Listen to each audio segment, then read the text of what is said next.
باللہ من الشیطان الرجیم بسم اللہ الرحمن الرحیم.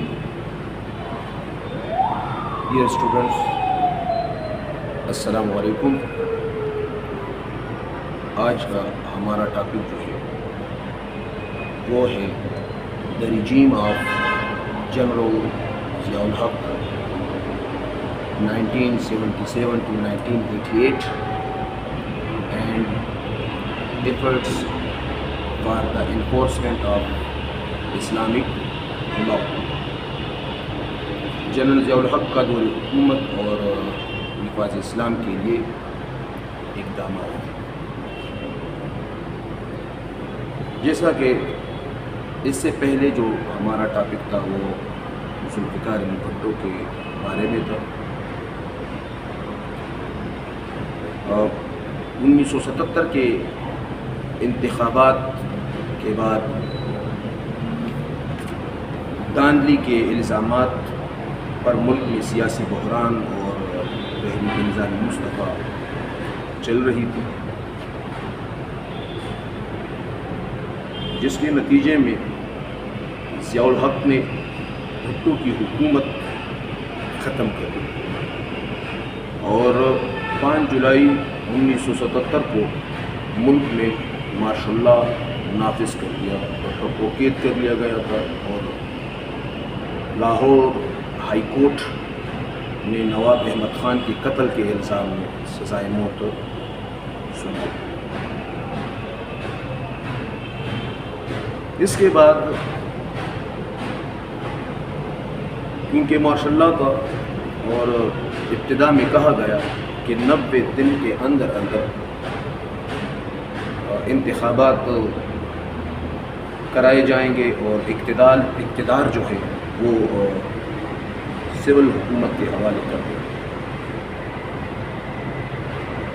لیکن یہ وعدہ پورا نہیں ہوا.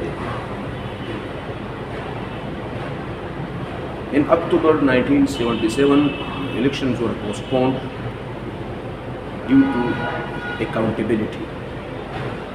اور اب کیونکہ لوگوں نے تو کرپشن کی تھی،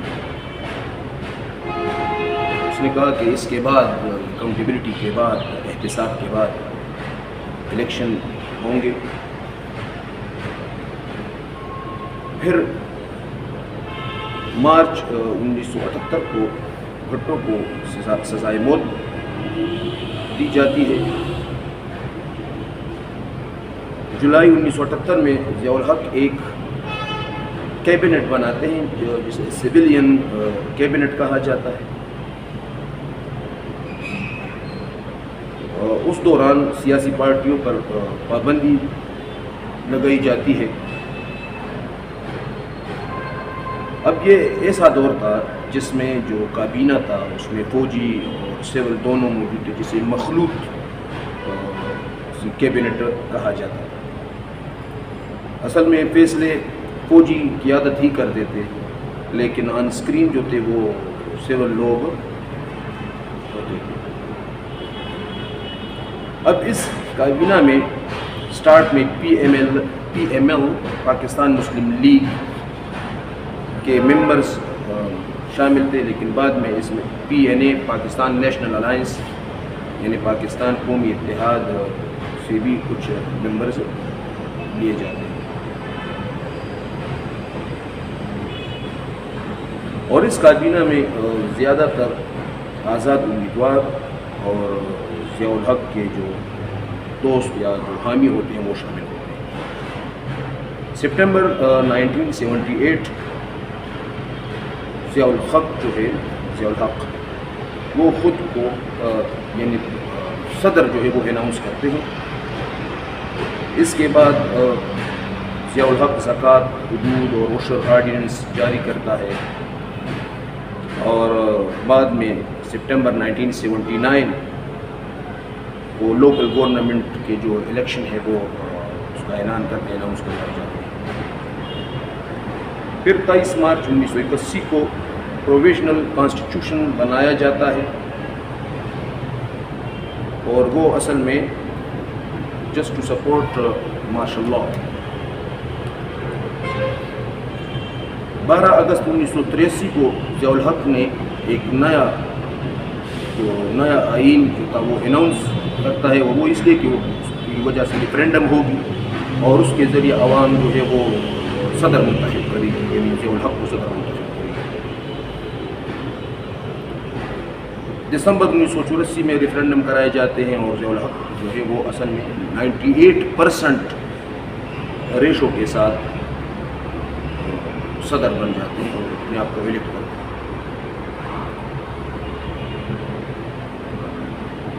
مارچ 1985 کو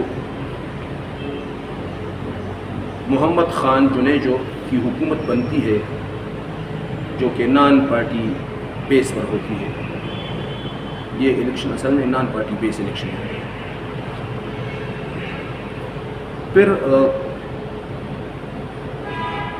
1985 میں 8ویں ترمیم کے بعد جسے آپ لوگوں نے سنا ہوگا 58(2)(b